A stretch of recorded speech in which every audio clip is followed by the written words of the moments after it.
J'avais 10 ans, 11 ans. Et derrière, j'ai passé 3 ans à traverser le village en rasant les murs, en espérant pas croiser un booster ou un truc, parce que on m'avait dit que j'allais me faire péter la gueule parce que j'avais balancé le gars. Alors que je me suis rendu compte en plus des années plus tard qu'en fait, le mec, pendant 6 mois, 1 an, il m'en voulait, il voulait me péter la gueule, et après il était passé à autre chose. Mais moi, ça a duré des années à jouer au foot au stade, et dès que j'entendais un scooter ou une moto, je faisais ah putain, viens, on s'en va. Non, mais parce que. Et sans le dire à tes potes en plus. Ouais. Même à mon meilleur pote Romain, qui est mon régisseur aujourd'hui, on se connaît depuis 30 ans. Même à lui, je lui disais pas, j'ai peur. Je disais non, mais c'est rien, c'est que juste, viens, on va jouer à la play, tu vois. Mais il fait 40 degrés, il fait un grand ciel bleu. Oui, mais c'est mieux la play que le foot. Bonjour Artus. Bonjour. Bienvenue sur Brut. Merci, je suis très content d'être sur Brut. Alors le format s'appelle l'interview d'Amérique, parce que je m'appelle Amérique et puis parce qu'on va faire une interview. Putain, c'est bien foutu. Hein. Ouais. Bah, le nom, il est dingue. Alors, il y a eu un gros brainstorm là-dessus et tout, ouais, vous étiez nombreux. 3-4. Il y a des auteurs qui ont été payés pour ça Pas assez, je pense. C'est plus une conversation qu'une interview qu'on va avoir. Très bien. C'est-à-dire que moi, j'ai quelques fiches, mais je n'écris pas mes questions, donc peut-être que la conversation partira un peu dans tous les sens. Très bien. Et je vais être franc avec toi. En fait, je te connaissais, l'image que j'avais de toi avant de préparer l'interview a complètement changé. Pour moi, c'était Artus, effectivement. Un gros con. Un petit truc en plus, Danse avec les stars, Arthur, on demande qu'à en rire. Et puis, j'ai un peu bossé. Et en fait, je me suis rendu compte que pas vraiment. En fait, tu es un mec qui m'a l'air assez radical, voire excessif. Et ça tombe bien, puisque dans le film là, pour lequel tu étais en promo, dont on va parler, qui s'appelle La Pampa, et qui est un film d'Antoine Chevrollier qui était à Cannes et qui sort là, tu as un rôle qui est un peu différent de l'image qu'on connaît de toi. On va en parler un petit peu. Mais je me suis posé cette question. Est-ce que tu es un mec grand public? Est-ce que tu es dans la marge? Est-ce que tu es un peu les deux? Comment tu te situes par rapport à tout ça, quoi? Ah bah en fait, c'est marrant parce qu'on veut justement à tout prix séparer les deux. Moi, je pense que tu peux être grand public et aussi faire des choses plus pointues. Et après, je pense que je fais quand même souvent des choix. Parce que tu vois, tu Danse avec les stars, mais au moment où je fais Danse avec les stars, je suis dans le bureau des légendes. Ouais. Et moi, c'est ces trucs-là, en fait. C'est justement faire en sorte qu'on n'arrive pas à me mettre dans une case qui m'excite. Quand je fais un petit truc en plus, ça doit être une comédie populaire. Je fais quand même un premier film avec 11 acteurs en situation de handicap, donc j'ai l'impression qu'il y a quand même une petite prise de risque, tu vois, au départ.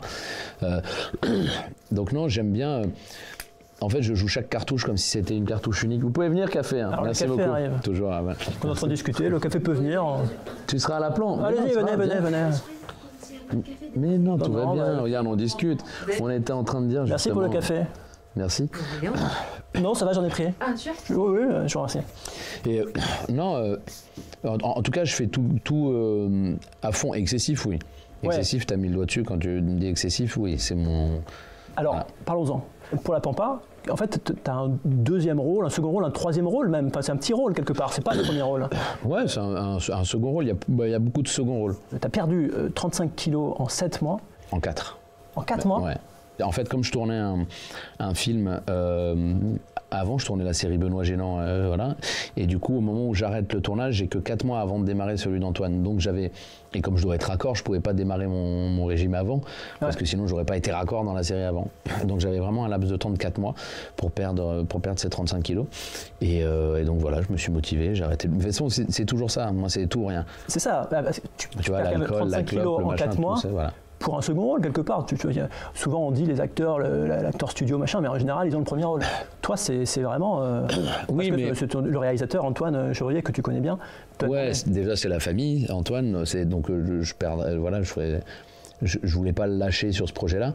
Et puis, on va pas se mentir, c'est un challenge qui, au final, m'arrange.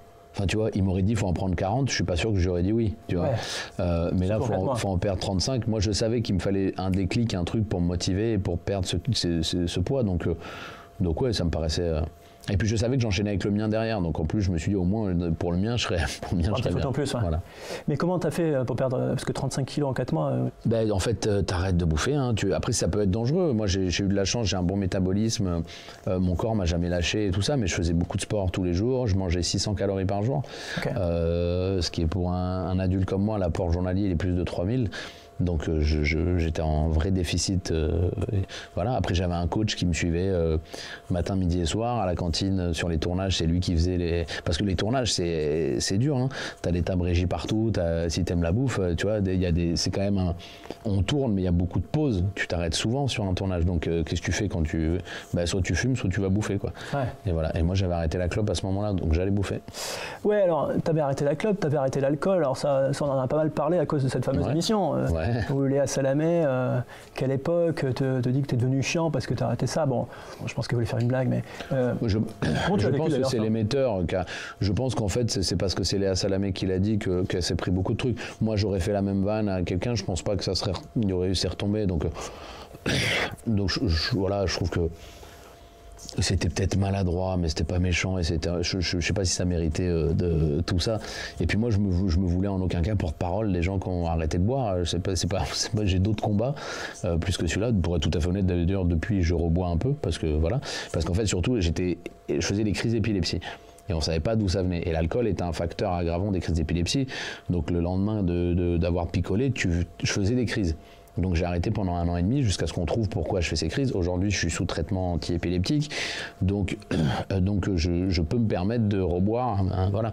Mais tant mieux pour les gens qui ont arrêté de boire. Et évidemment que c'est très bien d'arrêter de boire et que ça vous rend pas chiant. Je le sais, pour le coup, je l'ai été pendant 1 an et demi. Mais voilà, je veux pas non plus être aussi radical et dire ceux qui boivent de temps en temps c'est des gros cons, voilà, chacun fait ce qu'il veut, le tout c'est de se sentir bien avec ce qu'on est quoi. Après, il faut quand même dire que toi tu buvais pas qu'un peu manifestement. Moi j'ai vraiment ce truc mais encore aujourd'hui, j'ai un rapport à la boisson et à tout qui est excessif. Donc moi je bois pas au quotidien, par exemple, je bois pas, tu me verras jamais boire une bière, boire un verre de vin, c'est pas mon truc. Par contre si je bois, c'est pour aller au bout de la nuit et faire la fête, tu vois. Donc c'est soit je bois beaucoup, soit je bois pas. Mais je sais pas faire le truc de boire un petit verre de temps en temps. C'est comme mes potes qui arrivent à fumer une clope de temps en temps en soirée et qui derrière fument pas. Je dis j'en mets, moi c'est pas possible. Ouais. Je l'ai tenté là, je me suis dit je vais reprendre une clope de temps en temps quand je bois un verre. Ça y est, je suis bien retombé dedans. Alors l'alcool, on en a parlé, il y a le sexe aussi. Alors moi ça m'a vraiment surpris parce que j'ai préparé cette interview. Alors effectivement j'ai lu l'interview que tu as donnée à Tétu notamment. Dans cette interview, tu dis des trucs que peu d'acteurs de ta stature, j'ai envie de dire, disent, peu de réalisateurs, où tu dis ouais ça m'arrive, j'ai été libertin, ça m'arrive d'avoir des rapports avec des hommes, etc. Et je me suis dit waouh, c'est le même mec que j'ai vu à Danser avec les stars, Arthur. Et je me suis dit que tu avais une liberté énorme.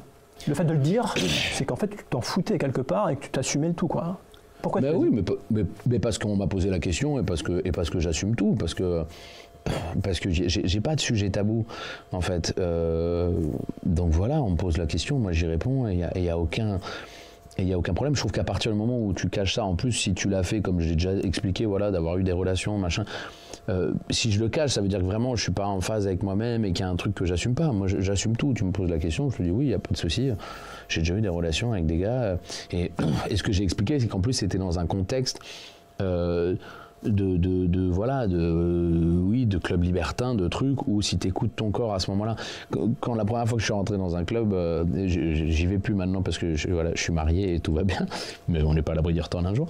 Mais en tout cas, la première fois où je suis rentré dans un club, je sais pas, je devais avoir 22, 23 ans et j'y suis rentré avec mon cerveau d'hétéro en me disant moi ce qui va m'exciter c'est de voir 2 femmes ensemble avec moi parce que je suis un mâle machin. Et en fait si t'écoutes ton corps et que tu te rends compte tiens marrant parce que j'ai plus envie de faire un truc là, hop ça c'est rigolo. Et si vraiment tu laisses parler ton corps sans en posant tous tes stéréotypes et tous tes trucs de ça va pas ou quoi, je suis pas comme ça, je suis un bonhomme, en fait c'est là que tu prends vraiment du plaisir. Ouais, c'est ce que tu dis. Toi, tu dis que t'es hétéro, mais que en gros t'es curieux, ça t'est arrivé, t'as voulu voir, etc., etc. Pour être tout à fait honnête, oui, je me sens hétéro, 100%. Je pense pas que demain je pourrais tomber amoureux d'un homme, mais comme je disais dans l'interview, j'en sais rien. Ça se trouve demain j'aurai le coup de foudre pour un gars et j'en sais rien en fait parce que je peux pas te dire ce que j'ai pas encore vécu. Mais en tout cas, je me retourne pas sur les hommes dans la rue. Mais je suis capable de trouver un homme beau, je suis capable de trouver une femme belle. Mais je sais que j'ai pas cette attirance pour les hommes. Mais je sais aussi que dans un contexte, en fait, il y a des choses qui sont parce que c'est de l'ordre du plaisir. C'est pas de l'ordre de du sentiment ou de la machin, c'est de l'ordre du plaisir. Tu peux avoir plaisir à faire des choses sans pour autant que ça tout de suite définisse ta sexualité et dire ah bah si t'as fait ça, ah bah alors tu vois, c'est pas parce que t'aimes bien de temps en temps aller t'as titillé ta prostate que ça fait de toi, enfin tu vois, laisse-toi, écoute ton corps, on s'en fout. Et à un moment c'est juste de l'ordre du plaisir, pas de l'ordre du... Ça remet pas forcément tout en cause parce que dans un moment tu te fais plaisir, ça remet pas, faut pas que tu remettes tout à dire attends je suis quoi alors, je suis gay, je suis hétéro, on s'en fout de ce que t'es. Ouais, alors nous sur Brut, c'est un des thèmes qu'on aborde souvent et tout. Mais par exemple sur TF1 ou sur France 2, pour qu'il n'y ait pas de jaloux, il y a assez peu d'acteurs qui vont arriver dans une émission et tenir ce propos. C'est pour ça que ça m'a surpris, cette liberté-là que tu... Oui, mais parce qu'on leur pose rarement la question aussi. Moi, pourquoi c'est sorti dans Tétu ? Parce que Tétu est un magazine qui traite de la sexualité, voilà, et donc et LGBT clairement. Donc Tétu, ils sont allés sur cette question-là. C'est sûr que quand je fais Drucker, ils me posent rarement la question de « Alors, t'aimes sucer les bites ?» Enfin, tu vois, non mais il y a un moment, c'est forcément qui te pose la question et comment il te la pose. Effectivement, il la pose rarement cette question. Ouais, il l'a pas posée souvent. Et puis, non mais c'est pas que dans Tétu, il y a eu aussi un podcast là, de Jérémiaz. Michael Jérémiaz, que j'ai écouté, où pareil, il y a une énorme liberté de ton. J'invite les gens à l'écouter. Hein. Et donc je me suis demandé s'il y avait aussi une dimension politique. Oui, parce que je pense que c'est libérer aujourd'hui cette parole et assumer.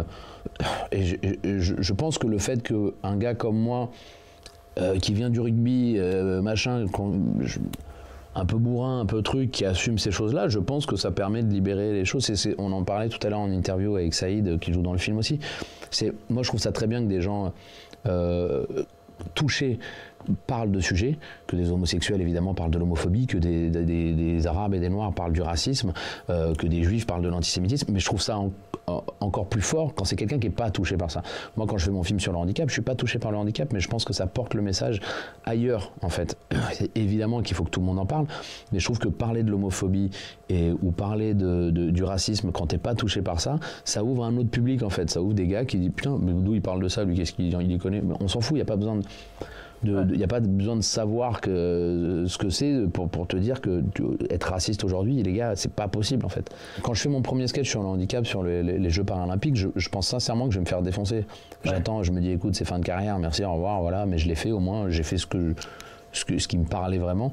Et en fait, non, ça a été repris par la page du handisport, j'ai plein d'athlètes para qui m'ont dit putain, merci, enfin, tu vois, on peut se marrer, on peut rire. Moi, je pense que en fait, c'est toujours, souvent, en tout cas, quand tu fais des vannes ou des trucs, c'est souvent des gens qui sont pas touchés par le truc, qui se sentent offensés. Tu vois, il y a 2 jours en spectacle, je fais une vanne à un moment sur Hitler et sur machin. Mon co-auteur est juif. Je fais une vanne sur machin et j'ai une femme qui fait « Oh !» Et ça me saoule, cette réaction. Et je lui ai demandé, je lui ai dit, mais vous êtes juive, madame ? Non, non, pas du tout, mais bon, quand même. Et t'as envie de dire, mais ta gueule, mais ferme ta gueule. Arrête de parler au nom des autres, putain. Voilà, si le mec est juif et qu'il a été choqué par ma blague, je m'en excuserai. Je dis, bah excuse-moi, voilà, c'était une vanne, peut-être que machin. Mais arrête de faire croire que sous ta bien-pensance, que, tu vois, laisse les gens, voilà, les homos, ils font des vannes sur, ils s'appellent, on les PD, on les machin, enfin un truc. C'est le premier à assumer, chaque communauté a son truc et arrêtez de vous sentir porte-parole, comme des fois je peux le faire sur le côté positif, tu vois, je t'avais dit qu'il fallait le mettre dans la poche le micro. Mais c'est ce côté, laisse les gens s'offenser s'ils sont touchés par ça. Moi, j'ai jamais été offensé par la grossophobie, mais t'as des fois des gens qui, quand on me faisait des vannes, qui disaient tu peux pas dire ça parce qu'il est gros. Mais gars, je t'ai demandé de me prendre ma défense. Ouais. Tu vois, je t'ai demandé arrête de t'offenser. Il faut défendre les communautés, les trucs et tout, mais sans forcément pointer du doigt et dire ça c'est pas bien. Non, pourquoi c'est pas bien ? Après, il y a un truc, moi j'ai interviewé plusieurs acteurs, réalisateurs, chanteurs, etc. Mais c'est rare qu'un acteur ou un réalisateur dise ça. Et en plus, en général, les acteurs et réalisateurs, ils ont des gens autour, la com et tout. Il n'y a personne qui t'a dit Artus, fais gaffe quand même, vas-y mollo par rapport à ton image, non ? Non, il n'y a personne qui m'a dit parce qu'à partir du moment où tu es droit dans tes bottes, moi, tu vois, je me trahis pas en disant ça. Ton agent, enfin, il n'y a pas des discussions autour de ça ? Mais pourquoi ? Bah, parce que moi, je constate en tout cas, alors je me trompe peut-être, je ne suis pas dans ce milieu, hein, mais qu'il y a assez peu d'acteurs qui vont dire ce que tu dis là, quoi. Peut-être, mais il faut que ça change, parce qu'on en revient toujours aux mêmes choses. C'est marrant, comme il y a ces 2 balances entre les femmes et les hommes. Un mec qui dit j'ai couché avec plein de meufs, c'est un héros. Une meuf qui dit j'ai couché avec plein de gars, c'est une pute. C'est un peu ça le résumé. Et dans l'autre sens, on a ce truc-là, nous les mecs, c'est qu'une femme qui dit moi j'ai déjà eu des relations avec des femmes, ok, tranquille, et un mec qui dit moi j'ai déjà eu des relations avec des mecs, ok, t'es pédé. Enfin, tu vois, il y a un truc de ouais les gars, venez, on arrête d'être aussi, tu vois. Ouais. Et il y a plein d'actrices qui ont déjà avoué avoir eu des relations avec des femmes, avoir passé des trucs, et ça, il n'y a jamais eu ce débat-là. Donc, et puis surtout, il y a un moment, je fais ce que je veux avec mon corps, tu vois, il y a un moment vraiment. Et puis s'il y a des gens que ça déplaît, ben, ils arrêtent de regarder mes films et ils se désabonnent sur Instagram. Mais en tout cas, je suis moi. Alors, il se trouve que le film La Pampa, je ne vais pas raconter toute l'histoire, mais fait un petit peu écho à ce dont on se parle. C'est un film qui parle de pas mal de choses, mais notamment disons, la masculinité. Voir ce qu'on appelle aujourd'hui la masculinité toxique, c'est-à-dire qu'est-ce qu'être un homme, un peu ce qu'on se dit là. Et il y a une scène de sexe dans ce film un peu frontale. Toi, en tant qu'acteur, comment tu te positionnes par rapport à la nudité, à l'écran, par exemple? Je m'en fous, moi j'ai toujours assumé J'ai tourné dans un film qui s'appelle Le sens de la famille, où je faisais 135 kilos et je rentre un poil dans un jacuzzi où il y a Alexandra Lamy qui m'attend. En fait, je m'en fous. C'est pareil. Je m'en fous de la taille de ma bite, si elle a l'air de paraître grande à l'écran, si elle a l'air de paraître petite, si je suis bien gaulé, si on voit mes abdos, si je suis gros. Enfin, en fait, c'est mon corps et je trouve ça... En fait, on a tous des corps différents. Moi, quand je filme Arnaud et Ludovic dans la douche, les culs à l'air... Dans un petit truc en plus. Ouais. Dans un petit truc en plus, je trouve ça beau, parce qu'il y en a un qui a un petit cul comme ça, l'autre qui a un cul comme ça. Enfin, en fait, on n'est pas Instagram, les gars. Regarde là, tu nous fous tous les quatre à poil. Je pense qu'on a tous des corps pas parfaits, et tant mieux. Enfin, il y a un moment, voilà, c'est soit tu vas à la salle tous les jours et tu fais des photos à Dubaï, soit en fait la réalité c'est nous. La réalité c'est nous. La réalité c'est pas eux. C'est pas les gens sur Instagram. C'est pas un corps. C'est comme ça. Ouais. Et là, j'ai vu d'ailleurs, et j'ai trouvé ça génial que cette scène soit comme ça. Je l'avais pas vu. J'ai vu Un Triomphe, un film avec Cadmerade, avec Pierre Lotin, machin, où c'est des prisonniers qui montent une pièce de théâtre. Et à la fin, il y a une scène où ils sortent tous du bus à poil et ils commencent à danser. Et je trouve ça génial parce que t'as les acteurs ronds, t'en as d'autres moins machin, t'as les acteurs noirs, t'as les machins et tout. Et ils sont tous la tub à l'air. Et tu vois vraiment les tubs. Et je trouve ça tellement génial, ce côté. Les mecs qui sont là, qui tournent la main comme ça, t'as toute forme de tub, toute taille de tub. Et t'as un truc de voilà, des corps sont différents. Et faut arrêter ça aussi, ce complexe de j'en ai une grosse, j'en ai une petite, j'ai du ventre, j'ai des seins, j'ai des... Ouais. Après, ce que tu dis là, dans le monde du cinéma, le cinéma c'est un des vecteurs principaux vecteurs principaux peut-être. Ouais, un des vecteurs principaux, elle m'a fait mal à l'oreille ça. Un des vecteurs principaux évidemment, des corps. En fait, moi, le cinéma, c'est Brad Pitt, c'est Matt Damon, ça montre les corps parfaits, le cinéma. Le cinéma américain. Je trouve que le cinéma français, on a quand même un truc de plus de gueule et de... le cinéma américain, pendant longtemps, il a appuyé là-dessus. Quand tu regardes les experts, et que, excuse-moi, je pense que si tu vas à la police scientifique, ils n'ont pas ces gueules-là. Hein. Là, ils sont quand même tous mannequins, tous très très beaux. Enfin, tu vois, je suis pas sûr que la scientifique elle ressemble à ça. Mais je pense que les codes changent un peu. Je pense qu'on a des physiques... C'est en train de changer. Mais en France, on a quand même eu toujours un peu des gueules, en tout cas. Peut-être pas des physiques, mais des gueules. Des mecs qui avaient des gueules. Des Denis Lavant, des Nils Astrup, des machins, des mecs, tu vois, qui ont des gueules. Depardieu, il a une gueule. Ouais. Quand il est avec son grand nez, avec son machin, c'était pas un mec, tu vois. Et même Cassel. Cassel, aujourd'hui, c'est une gueule et il est très beau. Mais je pense que c'est ses rôles qui l'ont rendu beau. Après, c'est plus facile pour les mecs que pour les filles. J'ai l'impression que pour les femmes... Ouais, clairement. Clairement, les femmes au cinéma, pour le coup, pendant des années, ça a été un truc de... Il faut une plastique, il faut quelque chose. Voilà, je pense qu'on est en train un peu d'évoluer. Mais ouais, bien sûr, ça, on va pas se mentir. Hein. Il y a une autre particularité de La Pampa, le film, qui m'a touché, et qui peut-être te touche aussi, c'est l'aspect, la ruralité. Ça se passe dans un village. Toi, tu as grandi dans le village de La Vérune, près de Montpellier. Quel beau nom de village, La Vérune. La Vérune, 3000 habitants environ, je crois. Ouais, peut-être, sûrement. J'ai pas compté. Hein, je pense que ça a un peu augmenté parce qu'ils construisaient des beaux lotissements bien dégueulasses quand je suis parti. Alors, est-ce que tu crois que l'homme que tu es aujourd'hui, en fait, une partie de toi, c'est parce que tu as grandi dans un village? Oui. Qu'est-ce que ça... Je pense que mais je pense que ce qui fait l'homme que je suis aujourd'hui, c'est parce que j'ai grandi dans un village et parce que j'en suis parti. Et c'est un peu ce qu'on raconte dans le film aussi, c'est le départ, il y a un moment, la mare elle est trop petite, tu vois. Et il y a un moment, il y a un truc, et puis il y a ce côté qu'Antoine expliquait très bien dans une interview qu'on a fait ce matin, il disait, en fait, t'as pas d'anonymat dans un village. Dans un village, tout le monde se connaît. Le moindre truc que tu fais, tout le monde le sait. Et quand tu débarques à Paris, tu gagnes un peu ce truc d'anonymat, que j'ai perdu un peu aujourd'hui. Mais en tout cas, tu gagnes ce truc de voilà, personne sait qui. Tu vois, je repars à zéro. Et même si je fais une connerie demain, mais avant que tout Paris soit au courant pour dire c'est lui le gars qui a couché avec le gars, tu vois. Et du coup, tu gagnes vraiment une liberté folle. Et moi, quand j'étais dans mon village, justement, j'ai connu toutes ces rumeurs, j'ai connu tous ces trucs. Moi, j'ai été racketté. Le mec qui nous avait racketté, il avait racketté plusieurs enfants, il a été dénoncé. Et à ce moment-là, tout le village a dit que c'était moi qui avais dénoncé. Et en gros, je passais pour la balance, alors que j'avais pas dénoncé. Mais même si j'avais dénoncé, en vrai, c'est bien de l'avoir fait. Mais je ne l'ai pas fait. T'avais quel âge ? J'avais 10 ans, 11 ans. Et derrière, j'ai passé 3 ans à traverser le village en rasant les murs, en espérant pas croiser un booster, un truc, parce que on m'avait dit que j'allais me faire péter la gueule parce que j'avais balancé le gars. Alors que je me suis rendu compte en plus des années plus tard qu'en fait, le mec, pendant 6 mois, 1 an, il m'en voulait, il voulait me péter la gueule, et après il était passé à autre chose. Mais moi, ça a duré des années à jouer au foot au stade, et dès que j'entendais un scooter ou une moto, je faisais « Ah putain, viens, on s'en va. » Non, mais parce que... Et sans le dire à tes potes en plus. Ouais. Même à mon meilleur pote, Romain, qui est mon régisseur aujourd'hui, on se connaît depuis 30 ans, même à lui, je lui disais pas, j'ai peur. Je disais non, mais c'est rien, c'est que juste, viens, on va jouer à la play, tu vois. Mais il fait 40 degrés, il fait un grand ciel bleu. Oui, mais c'est mieux la play que le foot. À l'inverse, quand on se fait racketter dans un petit village de 3000 habitants quand on a 10 ans, c'est compliqué de s'en sortir. Dans un petit village, si on se fait racketter, ça doit être vachement dur à vivre, non ? Ouais, c'est pour ça que je me suis caché, c'est pour ça que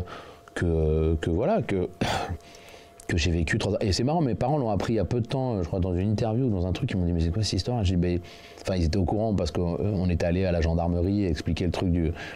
Mais ils pensaient pas que ça m'avait autant traumatisé. Donc c'est fou en plus, comme quand t'es jeune, quand tu peux garder les choses. Aujourd'hui, je me dis mais jamais de la vie je garderai ça. Et ouais, à l'époque, il y a un truc de faiblesse que tu veux pas montrer. Et tu dis non mais ça va, tout va bien, j'ai pas peur. Alors que vraiment, je sortais avec la boule au ventre, la gorge nouée et le palpitant, quoi. Et comment tu t'en es sorti ? En partant. En allant juste à Montpellier, parce que La Vérune, c'était un petit village qui était à 15 bornes de Montpellier. Je suis allé à Montpellier et juste le fait déjà d'aller dans la grande ville à côté, de ce truc de ça y est, je respire. Tu vois, je suis pas dans le village, je peux aller au bureau de tabac, normalement je vais croiser personne qui va me... Voilà. Mais est-ce qu'à l'époque, parce que tu en parlais, hein, effectivement, et dans le film, dans La Pampa, on le voit, est-ce que tu avais à cette époque, quand tu avais 10, 11 ans, cette envie d'aller à Paris, de sortir de ce village, de devenir connu, de devenir acteur, réalisateur ? Qu'est-ce que tu avais en tête à ce moment-là ? J'avais pas ça en tête parce que dans ma tête, c'était pas accessible. J'étais monté à Paris faire un stage au cours Florent. Ouais, ça m'a passé. Ouais, parce que j'étais tombé sur des gens qui te regardent un peu d'eau, parce que ça aussi, quand tu quittes ton petit village pour aller dans la ville, Montpellier, ça va parce que t'es dans la même région, mais quand tu quittes Montpellier pour aller à Paris, t'es le provincial, t'es le beauf de Montpellier qui joue au rugby, qui a du bide. Nous, on n'est pas comme ça, on est à Paris, d'accord ? Ok, on met des écharpes, on a les cheveux longs, on met des répétos et on croit qu'on est au-dessus de tout le monde. Donc voilà, il y avait un peu ce truc de waouh, ça va pas être mon univers. Ouais. Et moi, je travaillais pour payer les cours Florent, le 3/4, c'était papa ou maman qui payait, donc il y avait un truc un peu... on vient pas du même moule, et moi je venais de la cuisine, donc j'avais envie de travailler, j'avais envie d'y aller. T'avais un bac pro cuisine. J'ai un bac pro cuisine, ouais. Mais c'est pour ça que j'ai toujours fait ce métier, moi, en me disant que j'étais cuisinier, que tout ce que je faisais là c'était du bonus, mais que moi je vais retourner en cuisine. Là je sais que c'est une imposture, vous inquiétez pas, ouais. Je fais encore 2-3 coups, et puis après je retourne en cuisine, je vais couper des carottes, tout va bien. J'ai vu que tu le disais ça en interview, avec le succès d'un petit truc en plus, bon... c'est la première fois que ça me... Ouais. Et vraiment, je pense que je pense que tous mes proches et tout le monde ont vraiment senti un truc de... C'est la première fois de ma vie que je suis apaisé, que je me dis, ok, je suis peut-être à ma place. Ok, je crois que je suis à ma place. Après, tu me disais, juste avant que la caméra s'allume, là, que tu étais un peu crevé parce que tu n'arrêtais pas de travailler finalement. Maintenant, tu me disais 46 jours d'affilée où tu bosses, il y a un côté... c'est quoi ? C'est justement que ça ne s'arrête pas ? Un peu de la crainte que ça s'arrête ? Non, Non, parce qu'aujourd'hui, tu vois, c'est juste que c'est là la scène, c'est retrouver les gens. En plus, c'est les retrouver après le succès du film. Donc il y a un truc vraiment de... Ton one-man show, hein, ouais, donc j'ai envie de les remercier parce que c'est ce que je dis un peu à la fin du spectacle, mais le film il marche parce que les gens vont le voir. La tournée elle est pleine parce que les gens viennent. En fait, moi mon métier sans public c'est pas le même, et ça change un peu la donne, tu vois. C'est pas le même délire. Donc j'ai envie de les remercier sincèrement parce que c'est eux qu'on fait le succès du film. S'ils n'étaient pas allés voir le film, on serait pas là en train d'en parler, on n'aurait pas monté les marches de Cannes, on serait pas allé à l'Élysée, on serait pas nommé au César. Donc c'est grâce au public. C'est vrai ça? Parce que j'ai l'impression qu'il tous les acteurs disent ça, le public, machin. Mais souvent aussi, ils pensent quand même qu'il y a une sorte d'égocentrisme qui, à mon avis, un peu nécessaire quand on est acteur. C'est quoi la mesure entre penser à soi, penser au public? Comment ça... En fait, je pense que... Oui, il y a forcément une part d'ego qui est grosse quand on est acteur ou quand on est quand on monte sur scène devant des gens. Mais il y a succès et succès. Il y a faire un film qui marche bien et où tu te dis ok, c'est parce que j'ai fait un bon film, on l'a fait 1 million, le film est bien, a plu. Et quand tu fais 11 millions, en fait, je suis désolé, c'est que c'est vraiment le public qui s'en est emparé. Moi, je sais que j'ai fait un bon film. Je pense que mon film il est bien. Voilà, j'ai tout fait pour qu'il soit bien. J'ai mis mes tripes, j'ai pris mes acteurs, j'ai tout fait pour mon film soit bien. Maintenant, de là à ce que ça devienne le 9e plus gros succès français, c'est que c'est pas moi qui ai choisi ça, c'est que c'est le public qui a dit. Et donc vraiment, sincère. Et pour le coup, je suis pas cucu, je suis pas du genre à faire merci le public, je vous aime, on est ensemble. C'est vraiment pas mon style. Et ceux qui me suivent depuis longtemps, ils le savent. Ouais. Mais là, sincèrement, c'est comme pareil. Remplir une tournée, c'est cool. La remplir 1 an avant. Parce que les gens ont envie de venir te voir, il y a un truc c'est le public, sincèrement. Et moi quand j'arrive sur scène là le soir, il y a vraiment un truc sincère de putain merci. Parce que je sais pas combien de temps ça durera, et je sais pas, mais en tout cas aujourd'hui merci. Là t'es vraiment au top, le film 11 millions de spectateurs, c'est un truc de dingue, c'est un phénomène de société en fait. Est-ce que t'as la crainte que ça redescende, ou est-ce que finalement au contraire ça te rassure parce que t'as eu ce succès? De toute façon ça peut que redescendre. On sait pas. Bah là je fais les zéniths, je fais les machins, je fais les plus grandes salles, donc déjà je peux forcément faire que des plus petites salles derrière. Oui, mais il y aura sans doute un deuxième film. Mais donc au cinéma c'est pareil, je peux pas faire 12 millions. Enfin tu vois, après écoute, on touche du bois. Mais non mais je m'en fous, je me dis pas merde je vais faire que redescendre. Au contraire, de toute façon c'est logique, t'as une carrière, ça fait ça. Je vais redescendre. Moi le tout c'est que je continue à faire ce qui me plaît et que tu vois, souvent, je trouve que les jeunes humoristes ont tendance à un peu tacler les vieux humoristes qui deviennent ringards, qui ont un public âgé et qui ont un machin. Mais justement, c'est eux qui ont tout gagné. En fait, le gars, il a 70 ans, il a son public qui a 70 ans, 80 ans, donc qui a vieilli avec lui. C'est lui qui a gagné, les gars. C'est son public, il n'a pas vieilli, il a le même âge que lui et il l'a suivi depuis 40 ans. Moi, c'est ça que je veux. Ouais. Moi, je veux être ringard dans 40 ans et d'avoir un public ringard avec moi il fait encore des blagues sur sa bite. Voilà, c'est ça que je veux. Je me suis posé une question en préparant cette interview, c'est un truc qui m'intéresse à titre personnel. C'est la part de chance. Est-ce que tu as eu de la chance ou est-ce qu'en fait la chance, ça n'existe pas? Mais si, ça existe la chance. Enfin, en tout cas, je ne sais pas si c'est de la chance parce que moi, je crois pas en Dieu, je crois pas en... Mais je crois en quelque chose. Je ne sais pas ce que c'est, mais j'ai une bonne étoile. Il y a eu trop de choses dans ma vie qui m'ont amené au bon endroit, ça peut pas être de la chance, il y a beaucoup de choses qui m'ont guidé. Sur le film, j'ai eu plein de signes, mais des signes incroyables, des signes... Par exemple? Et après, je pense que quand tu es ouvert à l'écoute des signes, tu les entends beaucoup plus. Mais par exemple, sur Meuret, la chanson de fin du film, j'ai eu 50 signes. Le premier, il passe dans ma playlist Meuret, alors qu'il n'est pas dans ma playlist, mais tu sais, c'est des trucs que te suggère Spotify. Ouais. Et je me dis, ah putain, je crois que c'est la musique de fin du film. Je vais chez mes producteurs, je leur dis, je crois que j'ai la musique de fin, je crois que c'est Meuret, machin. Ils me disent, ok. Je sors de chez le bureau de mes producteurs, il y a un panneau publicitaire sur un arrêt de bus qui défile, et c'est le dernier concert de Meuret au Bataclan. Et le mec avait pas joué à Paris depuis. Donc je me dis, ok, premier signe un peu. Je vais à Saint-Tropez chez un pote qui tient une plage privée. On va déjeuner tous les deux, la plage est fermée, tu vois, mais t'as le DJ qui fait ses essais sons, qui met un peu de la deep house de Saint-Tropez, tu vois, on est au mois de juin, donc ça écoute du truc. Et là, en plein milieu de ça, il y a Meuret qui passe. Mon pote qui le regarde, qui lui fait, oh, qu'est-ce que tu fais? Tu mets pas ça tout à l'heure, hein, c'est pas du tout l'ambiance et tout. Et je dis, attends, c'est ouf, pourquoi il a mis ça? Et l'autre, il fait, je sais pas, c'est mes platines qu'on... J'ai ok. Et le plus gros, vraiment, qui m'a fait vraiment me dire, c'est la seule fois où je remets en question Meuret, on est en mix. Je suis en train de mixer le film. Donc post-prod, hein. En post-prod. Tourné, ouais. Et je me dis, putain, j'ai l'impression que En fait, je voudrais pas que ça fasse tire-larme. Je veux pas mettre un truc trop tire-larme. Je veux une musique qui apporte de l'émotion, mais qui derrière repart en truc. C'est pour ça que Murray c'était bien, c'est qu'il y a ce truc, elle repart, la vie continue, machin et tout. Et je suis en train de me dire, putain, j'ai pas envie que les gens comprennent mal le truc, que ça soit pris pour un truc tire-larme, donc peut-être que c'est pas la bonne musique et tout. Et moi, mon vrai prénom, c'est Victor.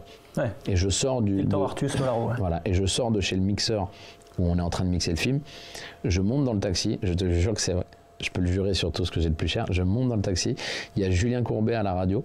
Et il dit, mais Victor, puisque je vous dis que c'est Murayhead. Non. Je te jure que c'est vrai. Et j'ai au chauffeur, il a dit quoi? Il a dit, parce qu'ils sont avec son chroniqueur et ils débattent de quelle chanson c'est. Et l'autre, il lui a dit, mais Victor, puisque je vous dis que c'est Murayhead. Et là, j'ai fait, ok, bon, bah écoute, voilà. Bon, bah ok, au moins c'est clair, c'est Murayhead. Mais. C'est vraiment vrai, chance... tout ça est vraiment vrai? Non, je te jure que c'est vrai. Ok. Mais la chance, en tout cas, c'est des trucs. Évidemment que. Par exemple, sur l'exemple d'un petit truc en plus, pour faire ce succès-là, il faut une part de chance. On a eu le mois de mai le plus pourri qu'on ait eu depuis 10 ans, je crois. Parce qu'il est sorti le 1er mai, ouais. Le film sort le 1er mai, donc évidemment qu'on est aidé par la météo, on est aidé par la pluie, on est aidé... Ouais. Oui, c'est de la chance en plus. Les en-première étaient bonnes. Oui, mais s'il ne fait pas ce temps-là, peut-être qu'on fait 5-6 millions, et ce qui est déjà monstrueux, mais je veux dire, okay. En tout cas, oui, ça aide. Non, et puis effectivement, ça m'a frappé quand j'ai regardé un peu ton parcours, c'est que, donc alors, tu l'as déjà dit, mais tout le monde ne le sait pas, donc je rappelais quand même tes débuts qui m'ont paru dingues, c'est qu'en fait, c'est tes parents qui, pour te faire plaisir, louent une salle au Festival d'Avignon Off, ils te disent, bah, t'as un mois pour écrire un spectacle, t'écris en un mois ton spectacle, tu le produis, il y a 30-40 personnes, hein, c'est un petit truc, quoi, et puis dans les 30-40 personnes, il y a l'assistante de Laurent Ruquier. Et finalement, bah, ça fait que tu te retrouves à la télé, on ne demande qu'à en rire, etc. Ça s'est vraiment passé comme ça. Ouais, parce que moi, dans ma tête, j'avais pas le petit truc en plus pour faire ça. Donc dans ma tête, voilà, cuisinier, c'était un vrai métier. J'avais mon diplôme, j'allais faire de la cuisine. Et c'est mes parents qui m'ont dit, mais tente, rêve, essaye de rêver. Tu vois, ça se trouve, on prend une salle au Festival d'Avignon, puis on verra ce qui se passe. Et je me souviens que c'est même pire que ça, parce qu'un soir, on a fait 24 spectateurs de moyenne sur une salle de 40 à Avignon. On tractait avec ma mère et tout. Ah, il y a une grosse concurrence. Ouais. Et un soir, je sors de la représentation et j'ai 6 personnes qui m'attendent. À l'époque, ça n'arrivait pas parce que personne, tu vois, tout le monde s'en foutait, donc les gens m'attendaient pas pour faire une photo, un autographe. Et j'ai 6 personnes qui m'attendent, je vois ma mère comme ça, toute excitée. Et là vraiment je fais le défilé, donc il y avait un mec d'M6, un mec de TF1, Émilie Dieudonné de France 2 pour Laurent Ruquier, et un autre d'un autre média et tout, et je me dis ah ouais putain, il y a un truc qui est rigolo. Et en fait après Émilie Dieudonné m'a dit t'as buzzé chez les pros ça parlait beaucoup en disant faut aller voir ce gars là, il est pas mal et tout. Et donc je démarre, le festival d'Avignon c'est au mois de juillet, et je démarre début septembre chez Laurent Ruquier, quoi. T'as pas eu peur? Ça va vite quand même. J'ai eu peur, mais en fait, comme j'ai vraiment tout fait avec ce truc en tête de je vais pas rester, les gars, vous inquiétez, tu vois, je jouais pas ma carrière, je jouais pas. Je pense que c'était plus stressant de faire On ne demande qu'à en rire pour un humoriste qui était là depuis 10 ans, tu vois, qui faisait le point virgule, qui faisait le machin, qui était en place depuis 10 ans, qui prend un risque de faire ce truc-là. Ouais. Moi, je m'en fous, je suis cuisinier. Moi, au moment où je fais mon premier sketch chez Ruquier, je suis pas humoriste, hein, je suis cuisinier, les gars, tout va bien. Et dans ta tête, t'es cuisinier ou t'es humoriste? Aujourd'hui? Non, quand tu fais le premier sketch. Ah, mais je suis cuisinier, et moi je vais repartir en cuisine. Ah ouais. Je ferai un passage, si ça marche, j'en ferai 2, si ça marche, j'en ferai. Bon, j'en ai fait 90, mais en tant que cuisinier. Et c'est quoi le moment où tu te dis, je suis humoriste, je suis acteur? Un petit truc en plus. Ah ouais, donc c'est hyper récent. Non, mais c'est. Enfin, c'est le succès d'un petit truc en plus ou c'est le tournage? Non, c'est vraiment le succès du film qui m'a fait me prendre conscience que, ok, je suis à ma place. C'est la première fois que je me dis, ok, je suis à ma place. Mais après l'avantage, c'est que moi, c'est monté comme ça, avec à la fin quand même un petit boom, mais c'est monté, donc j'ai pas eu le temps de... Je prenais chaque chose. Et puis la cuisine, c'est un métier où, même si demain ça s'arrête pour moi, je trouverai du travail en cuisine. Tu vois, je sais que j'aurai du travail, toujours. Donc ouais... j'ai toujours eu ce truc en tête de me dire c'est pas grave, tout va bien. Si je fais un bide, c'est pas grave. Si tu fais une vanne, c'est pas grave. Si ça s'arrête demain. Mais en tout cas, c'est ce qui m'a permis de toujours faire les choses comme je le sentais. Le sketch des Paralympiques que je fais à Montreux, je l'ai testé à Montreux. Je l'avais jamais joué avant. Et tout le monde m'a dit t'es sérieux, tu vas tester un sketch à Montreux? Je dis et alors, au pire ça se passe pas bien, et quoi? et on va venir, on va m'égorger sur scène, je crois pas. Hein. C'est lié à quoi? J'imagine que tu dois avoir confiance en toi du coup. Sinon tu fais pas tout ça. Pour se lancer là-dedans, pour assumer, d'être en scène, tout ça. Je crois que c'est de la confiance en soi et c'est aussi un peu d'inconscience. De se dire... ouais, de se dire...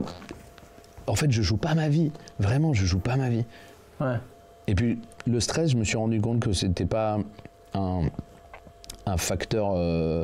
c'était pas un moteur pour moi, donc j'ai arrêté de stresser à un moment en me disant, en fait, voilà, vraiment, tu vas prendre tout en mode je m'en bats les couilles, parce qu'en vrai, on s'en bat les couilles, tu vois.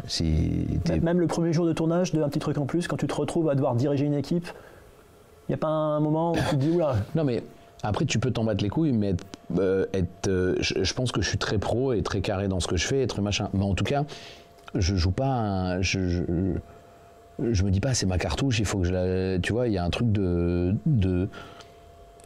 tout va bien, on fait un film, les gars. Après, les équipes, je vais vous montrer, les gars, que je suis pas un tocard, que je vais tout faire pour que ça se passe bien, que je vais me donner à fond, que je serai là du soir au matin et tout.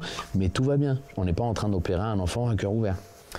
Alors, je vais revenir à La Pampa, d'Antoine Chevrolier, parce que là aussi, il y a une part de... Alors, je crois que c'est un pote maintenant, je crois que c'est quelqu'un... c'est la famille, Antoine, on part en vacances ensemble. C'est son premier film à lui.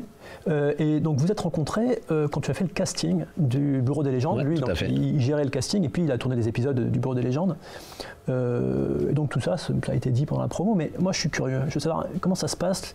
Donc, tu es à Danse avec les stars, tu fais le casting du Bureau des légendes, qui est une série Eric Rochant, Canal, qui est une super série d'ailleurs, où tu es très bien d'ailleurs. Et comment ça se passe ce casting concrètement? Quand tu arrives, tu ouvres la porte, qu'est-ce qui se passe? Si je peux me permettre, c'est juste l'inverse. C'est qu'en fait, moi, quand on m'annonce que je suis pris dans le Bureau des légendes, j'accepte Danser avec les stars. Okay. Parce que je suis pas sûr que j'aurais fait Danser avec les stars si j'avais pas eu le Bureau des légendes. Mais je me suis dit, ok, le Bureau des légendes, ça va me mettre là au niveau ciné. Danser avec les stars, ça va me remettre là. Et du coup, je vais revenir là où j'en suis. Donc écoute, je vais pas perdre grand chose, mais je vais m'amuser, je vais danser. Et moi, en plus, je suis le premier à lutter contre ces deux familles de cinéma, les Montaigu et les Capulet, là, qui ne peuvent pas se blairer entre le cinéma d'auteur et la comédie. Je suis le premier à vouloir que tout ça se réunisse et qu'on arrête de séparer les deux. Et en même temps, moi, je vais à ce casting-là en me disant, ça sert à rien. Ça sert à rien. Qu'est-ce qu'ils vont me prendre? Je suis un clown, je fais des vannes à la télé. C'est ton agent qui te branche là-dedans quand tu te retrouves là-dedans?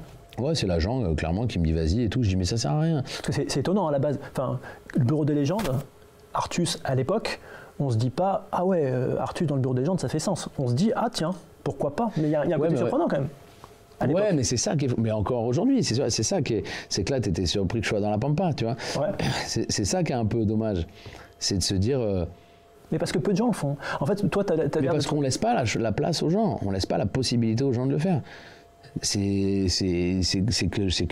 comme ça, c'est qu'on a mis des cases et des trucs et on laisse pas la possibilité aux gens de le faire. Moi je pense que quand tu es acteur, la force... Pourquoi aux États-Unis un Jim Carrey il peut faire des films aussi différents et The Mask à Eternal Sunshine, Michel Gondry. Exactement. Enfin tu vois, pourquoi on leur laisse cette possibilité? Pourquoi De Niro peut faire Casino et peut faire Mon beau-père et moi? Parce qu'il a fait ses preuves avant aussi.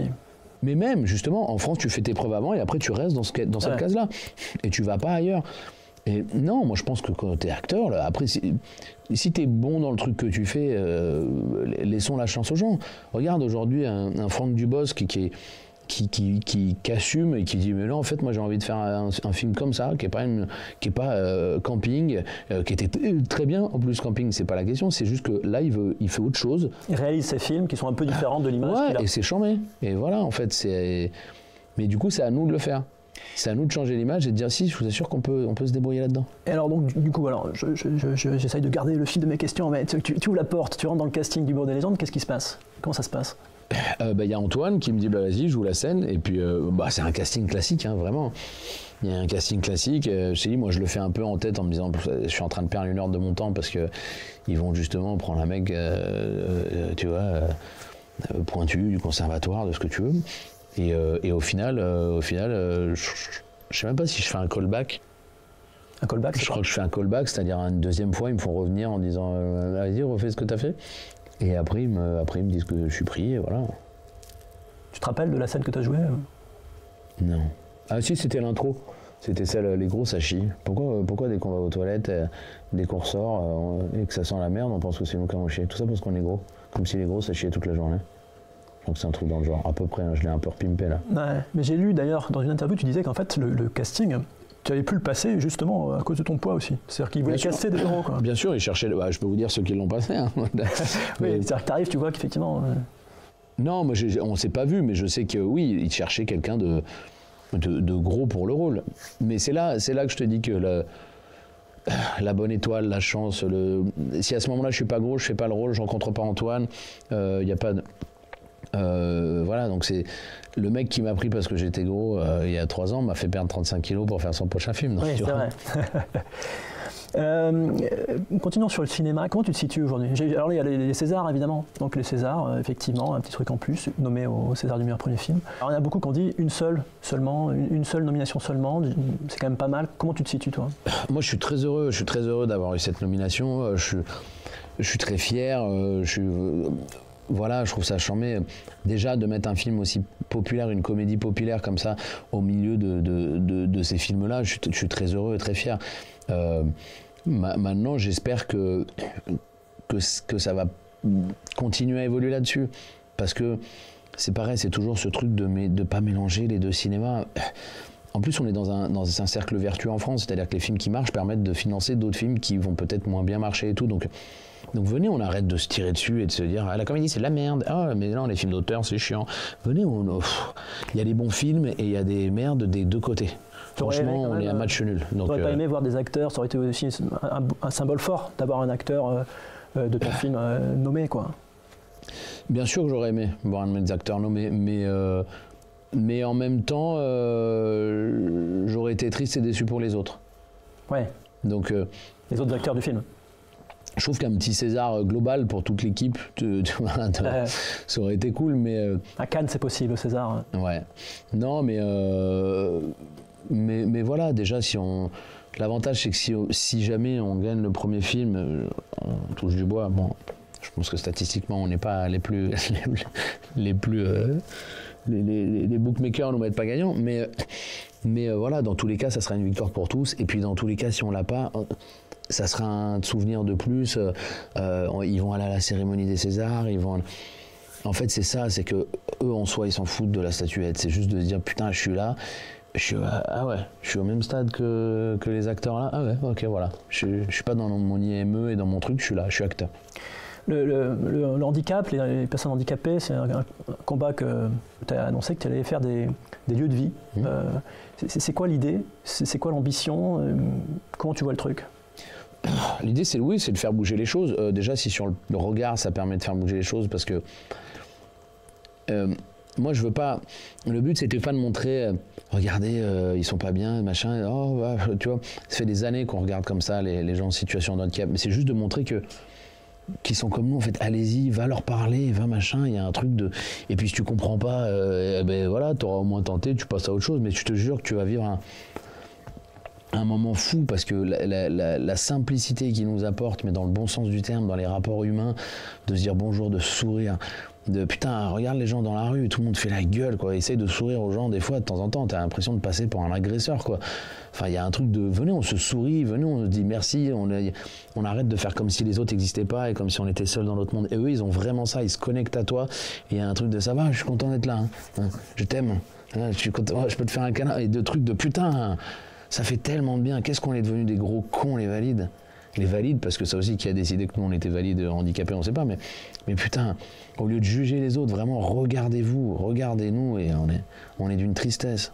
C'est aussi une question politique, en fait. C'est-à-dire qu'en fait, si on voulait, ça serait possible de faire des choses. C'est un choix politique aussi. Alors, ça demande de l'argent, beaucoup d'argent, et peut-être qu'il y a d'autres priorités qui sont... Mais j'entends, mais c'est un choix politique. C'est qu'en fait, si on voulait que les personnes différentes soient mieux incluses dans la société, ça serait possible. Oui, mais c'est moins intéressant pour les politiques. C'est pour ça qu'il faut... Moi, je ne crois pas énormément... Politique ? Non. Je crois que globalement, tu vois... Peu importe qui tu mets, hein, je crois pas que ça changera grand-chose. Je pense qu'il faut que les choses elles viennent de nous.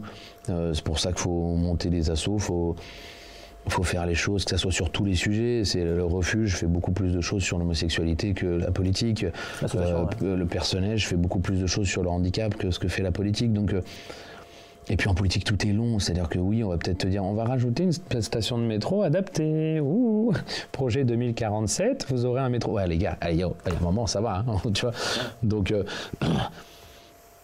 quand tu es au Sénat, qu'il faut faire les choses. Comment tu l'as vécu, toi, quand tu as discuté avec des décideurs politiques? Mais parce que je suis pas naïf, au moment où j'y vais, je sais très bien qu'il y a une envie de surfer aussi sur le succès du film, de se faire une bonne image, de voilà.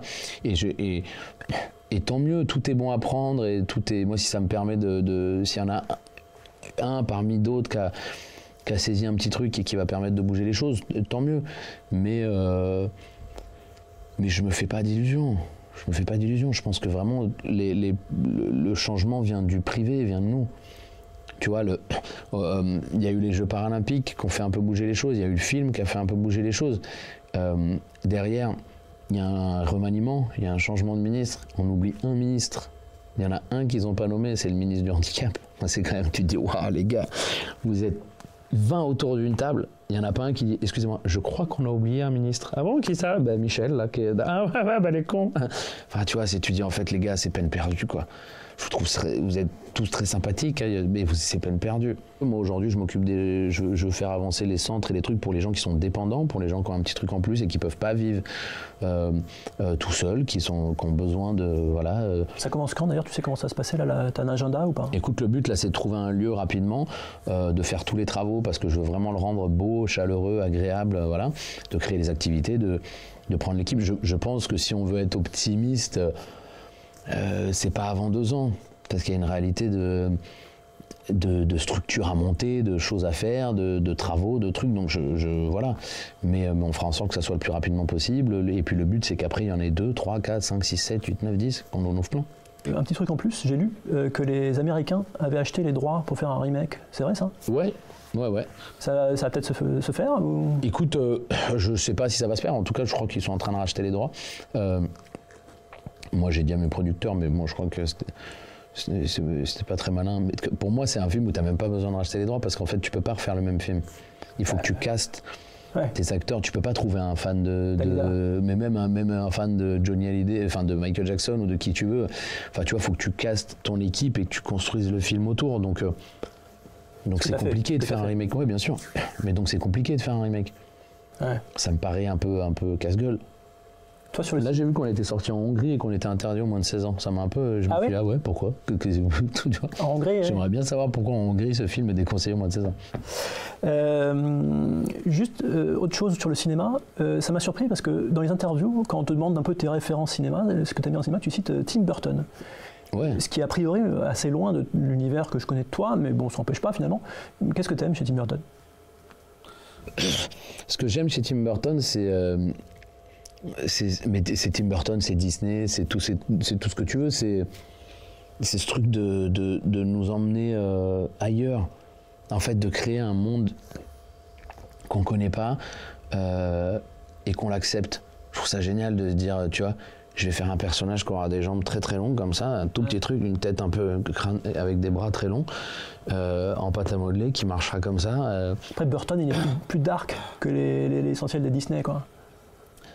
Ouais, mais les Disney, ils sont hardcore. Hein. Ah ouais. En final, ils sont plus dark dans l'image. Mais si tu prends les symboliques et les trucs, Disney, Bambi, la mère qui crève, le roi lion, le père qui se fait... Il n'y a pas ça dans les Tim Burton. Hein. Ouais. Le père qui se fait jeter par son frère. Enfin, tu vois, il y a un moment... Et d'ailleurs, c'est marrant parce que la rencontre des deux, je trouve, va pas marcher. Alice au Pays des Merveilles, qui était pas... il a commencé chez Disney, Burton, et puis après, effectivement... Ouais. Mais là, c'était pas... Ouais. Mais non, c'est l'univers. Et ton prochain film, alors j'ai cru comprendre que tu bossais sur une adaptation, une parodie de western de ta pièce Duel David et Jonathan. Alors c'est bien, t'es un des rares qui le prononce bien, mais non, ça sera pas ça. Enfin, ça sera un western, mais ça sera pas l'adaptation de la pièce, ça sera plus une parodie des 7 mercenaires. Voilà, c'est une autre histoire. Tu sais vers quand ça sera en tournage? On devrait tourner été 2026. Ah, tu tournes donc ton deuxième film été 2026, donc sorti en 2027? Ouais. Ok, cool. Ouais. Je veux pas me précipiter et là battre le fer pendant qu'il est chaud. Je veux prendre le temps, faire un deuxième film différent, mais sur ces trucs qui m'habitent aussi. J'adore les westerns, j'adore le cinéma un peu à la Mel Brooks, un peu fou, un peu barré, un peu Mission Cléopâtre, un peu où on s'autorise, voilà. Et de manière plus immédiate, là je crois que tu viens de finir Chien 51, le tournage avec Cédric Jiménez, qui a tourné Bac Nord notamment. Pareil, a priori on ne t'attend pas forcément là-dedans, c'est un film de science-fiction, c'est tiré du bouquin de Laurent Godet. Ça s'est passé comment? J'ai un petit rôle là-dedans, je suis le chef de la police. C'est avec Adèle Exarchopoulos et Gilles Lelouch. Ouais, tout à fait. D'ailleurs c'est sympa de jouer avec Adèle Exarchopoulos. Enfin, j'ai pas joué avec elle, moi j'ai joué qu'avec Gilles. Alors Gilles, oui. En plus c'était au moment où sortait L'amour ouf. Où sortait L'amour ouf. Donc c'était rigolo parce que je disais, il y avait un peu ce truc de écoute, je te souhaite de marcher autant que moi.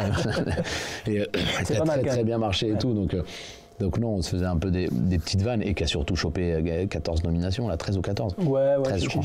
C'est ça. Donc non, mais c'est chambé. Et l'univers Jiménez, science-fiction, Adèle Exarchopoulos, Artus, Camoulox. Mais pourquoi Camoulox? Parce que je suis un mec rationnel, peut-être, je suis trop dans mes cases. Quoi, que Jiménez il fasse un truc sur la police et que il a dit que c'était, je crois, la fin de cette trilogie sur la police, parce qu'il est question d'un peu de... Après, il fait Johnny Hallyday, je crois. Ah ouais. C'est lui qui fait avec je crois. Ok. Il me semble. Je ne balance pas une exclue, je crois que c'est... Non, il n'y aura pas les gros titres, c'est pas grave. Je te remercie pour le temps que tu m'as accordé. Et puis donc je le dis, parce que je n'appends pas, donc le film dans lequel tu joues, tout le monde s'en fout, mais moi je le recommande parce que c'est super. Non, mais il faut le recommander parce que c'est vraiment un super film. Il faut que les gens aillent le voir. Merci. Merci à toi.